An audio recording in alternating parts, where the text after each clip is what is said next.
Peace, beloved. Don't mind the outside world. By God's permission, I'm back like I never left. My name is Bashir. Welcome to my channel. Today we're going to talk about the ego. What is the ego? Huh? Is it good? Is it bad? How to use it? How to kill it? But before we do that, intro.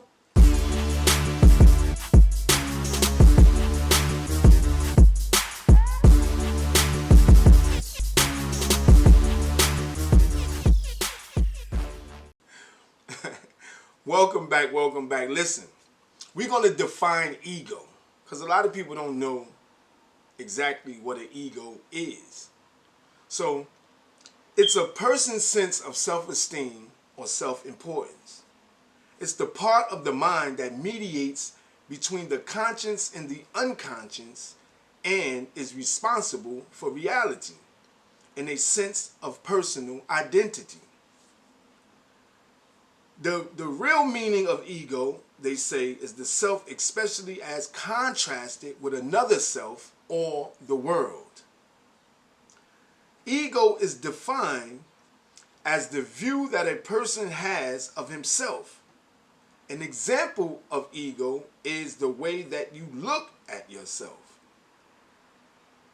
An example of ego is thinking you are the smartest person on the earth, the self, especially with a sense of self-importance. Wow.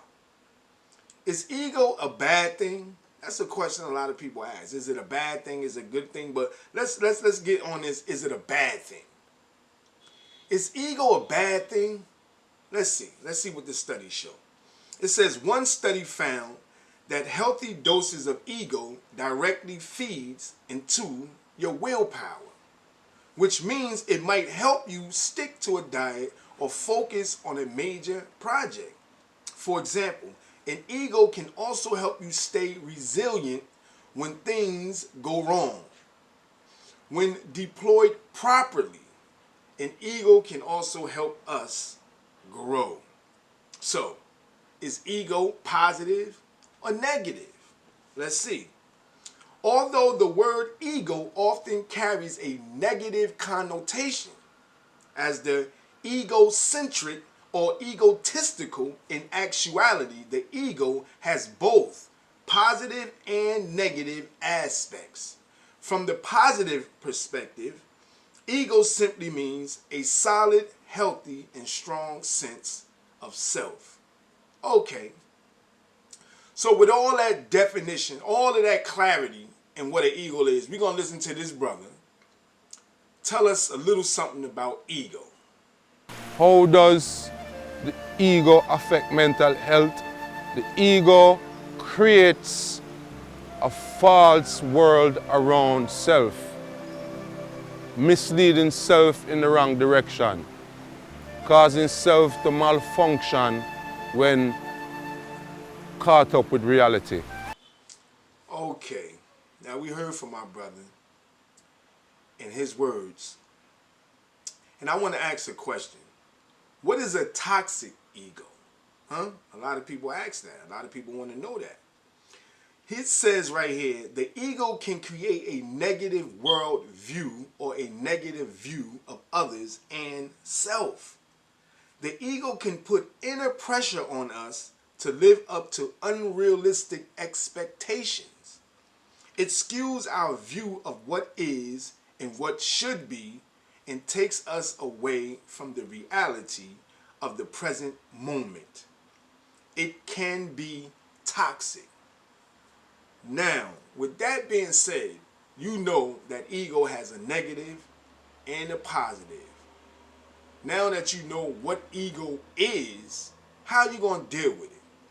And I want to bring this brother in, our brother, the Honorable Minister Louis Farrakhan, and he's going to give us an example, and he's going to teach us something.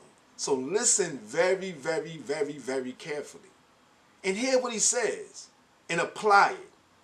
And guess what? Jator, God is the only reality. Our brother, the Honorable Minister Louis Farrakhan. Peace. But you can't see God in your brother or in your sister if you're too proud. You will overlook God in simple things, in small places. The Quran, which is the book of scripture of the Muslims, says that the servants of the beneficent are they who walk on the earth in humility. And when the ignorant address them, they say, peace. Humility is the quality or condition of being humble, not proud or arrogant, but modest and courteously respectful. It means to lower in importance, to be submissive, unpretending, unassuming. Do you know why we have problems with each other? We have problems because we assume we are more than what we are, and when others don't see us as we see ourselves, we get offended.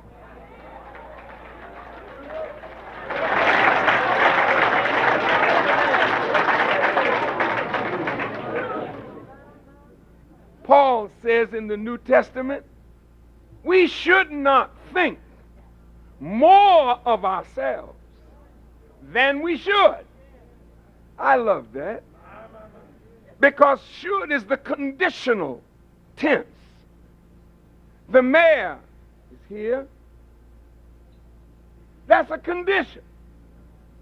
He should think of himself in accord with who and what he is and what he is able to do under that circumstance, in that condition, understanding all of the realities. But to assume because I am this, that I am more than this.